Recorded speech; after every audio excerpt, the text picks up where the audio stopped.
కాకినాడ జిల్లా జగ్గంపేట శ్రావణ మాసంలో అత్యంత వైభవంగా చేసుకునేటువంటి మార్వాడి కాశీ కావిడి యాత్ర సందర్భంగా ఆదివారం ఉదయం జగ్గంపేట రాజగోపాల స్వామి మందిరం నుండి ఇర్రిపాక భ్రమరాంబిక సమేత మల్లికార్జున స్వామి ఆలయం వరకు నడుచుకుంటూ కావిడితో పాదయాత్ర చేశారు.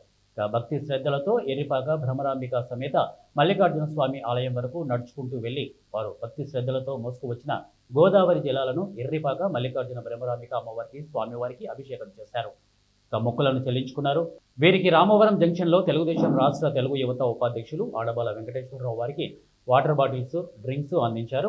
అనంతరం ఆడబాల వెంకటేశ్వరరావు మరియు నాయకులు కలిసి భక్తి శ్రద్ధలతో కావిడి యాత్రలో పాల్గొని కాశీ కావిడిని వారితో పాటు మోశారు. ఇక అనంతరం జగ్గంపేట శాసనసభ్యులు జ్యోతుల నెహ్రూ ఏర్పాటు చేసిన విందుకు హాజరై విందును స్వీకరించారు. కావిడి యాత్రను మనం దక్షిణ భారతదేశంలో కూడా ప్రతి హిందూ కుటుంబాల్లో, ప్రతి హిందూ బంధువర్గంలో తీసుకెళ్లి జాగృతి చేసి శివుని యొక్క ఆశీర్వాదం కోసం గోదావరి గంగా జలాలని మన జగ్గంపేట మార్వాడి సోదరులందరూ గంగా జలాలను కావిడి రూపంలో మోసుకుని ఇర్రిపాక శ్రీ భ్రమరాంబిక మల్లికార్జున స్వామి వారి లింగానికి దేవస్థానానికి వెళ్ళి వాళ్ళ లింగానికి ఈ జలాలతో అభిషేకం చేసి అక్కడ కార్యక్రమం సంపన్నం చేయడం జరుగుతుంది.